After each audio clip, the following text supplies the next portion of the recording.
მოსამართლე ნინო გალუსტაშვილის სინდისის 18 პატიმრის საქმეს განიხილავს, 11 პატიმრის საქმეს თამარ მჭედლიშვილი. ზვიად ჩარაძე 10 პატიმრის საქმეზე მსჯელობს. ჯვებე ნაჭყებიამ განაჩენი 6 პირს უნდა გამოუტანოს. ასეა გადანაწილებული საქმეები საქალაქო სასამართლოში.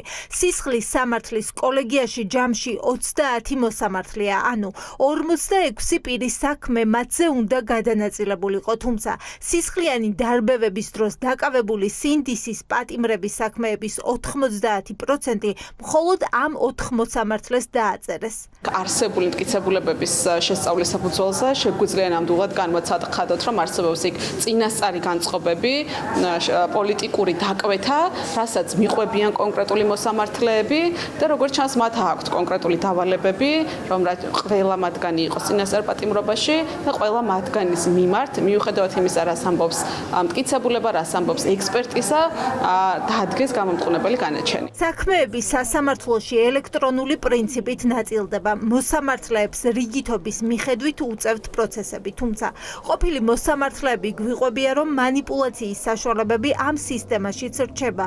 სასამართლო ხელმძღვანელობას შეუძლია საქმეების გადანაწილებას ისე ჩამოაშოროს მოსამართლეთა კონკრეტული ჯგუფი და სხვას დააწეროს, რომ ეს ტექნიკურად შეუმჩნეველი დარჩეს. სისტემა ითვალისწინებს ისეთ გარემოებებს, როდესაც მოსამართლე შეიძლება ჩამოცილებული იყოს საქმის განხილვიდან, ანუ ხდება პატარა უჯრაში მონიშნა, რომ ეს მოსამართლე ადრე მონაწილეობდა ამ საქმეში, სხვა მიზეზით შეიძლება უნდა ჩამოცილდეს საქმის განხილვას.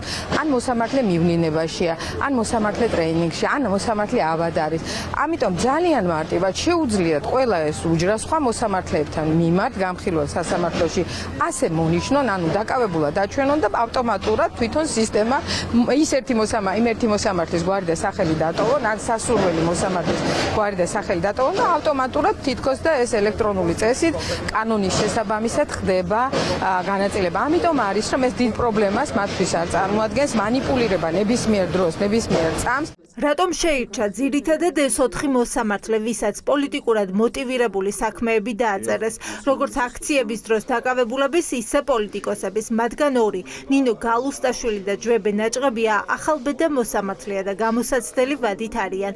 ყოფილი მოსამართლეები დარწმუნებულები არიან, რომ სასამართლო კლანი სწორედ ამ ადამიანებზე დებს ახლობსონს და იციან, რომ ისინი ობიექტური მსაჯულები არ იქნებიან და დაწინაურებისთვის ყველაფერს გააკეთებენ. ეს მოსამართლეები რადგან ყველაფერზე წამსვლელები არიან, ამიტომ იქნა ისინი შერჩეული ჩინჩალაძე მურუსიძის ამ კორუფციული სინდიკატის მიერ. ადამიანებმა იციან, რომ ეს ჩინჩალაძე მურუსიძის სინდიკატი პირდაპირ კავშირშია ივანიშვილთან და ეს იქნება სამოქალაქო საქმეები, ეს იქნება სისხლის სამართლის ესეთი პოლიტიკურად მოტივირებული საქმეები, რასაც ივანიშვილი გადაწყვეტს, ისეთ გადაწყვეტილებას იღებენ ესენი.